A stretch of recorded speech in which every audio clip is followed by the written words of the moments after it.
The coronavirus outbreak has resulted in many people losing their income. Some are now jobless, others are facing retrenchments or even salary cuts. So cashing out investments might seem like a good option, but is it wise? For some tips, I'm joined by personal finance columnist Maya Fisher-French. Of course, she's also the host of Money Matters here on ENCA. Good evening to you, Maya. Thank you very much for joining us. Let's deal with retrenchment first, because we know that millions of South Africans are very likely to lose their job in the coming months ahead. What should your priority be if you have a lump sum? Should you simply just clear as much of your debt as possible and then go from there, pay off part of your home, or use it for daily expenses? So I think, Sally, the important part is to first actually, if you think you could be up for retrenchment, your company's making those kind of sounds, to go now and check your policies, find out what protection you have, even in your financial agreements that you have. So, you know, we've spoken about credit insurance on this, certainly on ENCA. Do you have credit insurance which will pay out some of those debts for you if you are retrenched? Do you have life policies that have a premium waiver, or even you could have short-term insurance that has premium waiver if you're retrenched? Very important. Get out that paperwork, find out, read the T's and C's, and see where you can claim on those rather than using any of your retrenchment money to meet those payments. I mean, obviously, first choice is that you have credit insurance in place that can actually meet some of those payments. Unfortunately, if you don't have credit insurance, perhaps, for example, on your mortgage, you're not going to be able to get it now because there is a 6-month waiting period. But now is really the time to get the paperwork in order.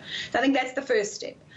And then, of course, you need to look and say, right, if I'm going to be retrenched, what is my UIF benefit? How much am I going to qualify? If you have contributed to UIF for 4 years, you will receive the maximum payout that is possible, although that is, I think, a maximum of 14,000 Rand. Start collecting the information and then look at your budget and say, what can I live on? How can I make this last as long as possible? A lot of people forget to do that part. They kind of don't do the budgeting and the planning to make sure that this lump sum is going to last, Sally. And one of the concerns that I also have is that we hate debt. It's amazing. We want to take it on when we buy stuff, but when we have to pay it back, we realize that debt's a big problem, and credit's obviously become a really big issue in lockdown. But we want to sort of think, oh, let me take this lump sum and just settle all those debts. But you've got to put food on the table. You've got to pay your electricity. You've got to pay your water. So my advice is not to just rush off and use that lump sum to settle debt. It's really to plan, have a budget, and see how long will that retrenchment last you, just meeting your monthly repayments and just meeting your monthly debt repayments, rather than locking that all into debt, paying off debt, and then actually having no cash flow to literally put food on the table. Yeah, and one of the things that often happens if you are retrenched from a company, then there's an opportunity to perhaps cash in your pension or part of your pension, and it's very tempting to do because that security, that emotional security of a lump sum, is something very nice to have. Is that always a bad idea, or only sometimes a bad idea? Well, you know, it's a difficult one, because when you're retrenched, you're actually able to get 500,000 Rand tax-free. That's if you haven't drawn on that before. So there is that temptation to say, well, look, I can actually access, you know, I don't know, it's a combination of your severance package plus your pension. So depending on your severance package, you could also draw down some of your pension, and you're able to access that without paying any tax. But there's something to keep in mind, that that's a one-off. If you do that, if you're retrenched again in your lifetime, that's no longer available. Yeah. So you need to keep that in mind.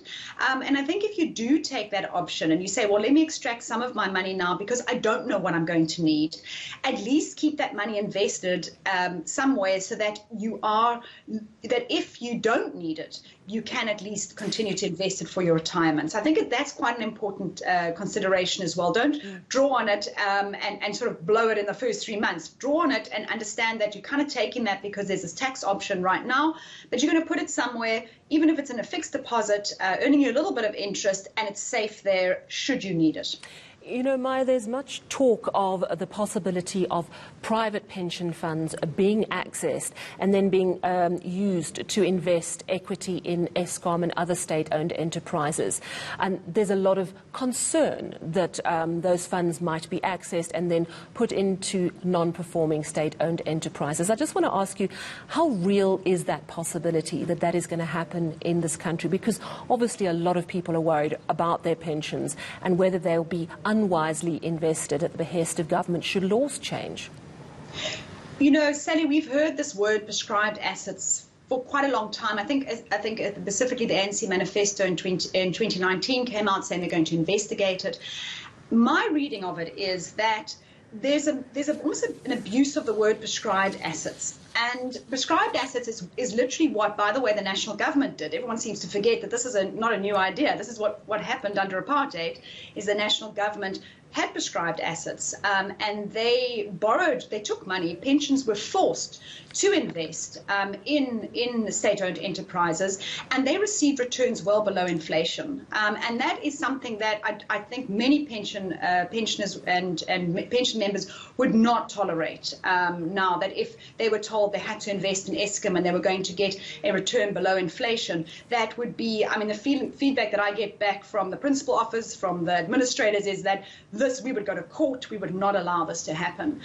But there's another whole nuance here that I feel that we're getting this word prescribed assets is getting mixed up in, is that pension funds are fantastic assets, or let's put it this way, infrastructure projects, really good quality infrastructure projects match pension fund liabilities really, really well. And many pensions around the world invest in infrastructure projects. And I think that's more the discussion that we're actually seeing, even coming out of the ANC. It's about saying, how about creating really good infrastructure projects that are run by the private sector, that are about investment returns, that are going to be market related, but allowing pensions, not forcing them, allowing them to invest in those assets. And I think, Sally, that is the discussion I would like to hear. I would like to hear the word prescribed assets stop being used, because that is creating a lot of concern. Prescribed assets is forcing people. What we want to say is, what about developing? I think there's trillions, literally trillions of projects that have been identified that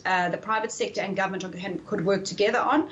And if a pension fund could invest in those, get a good market return for their pensioners, and at the same time build the infrastructure of South Africa, I think that's a win-win.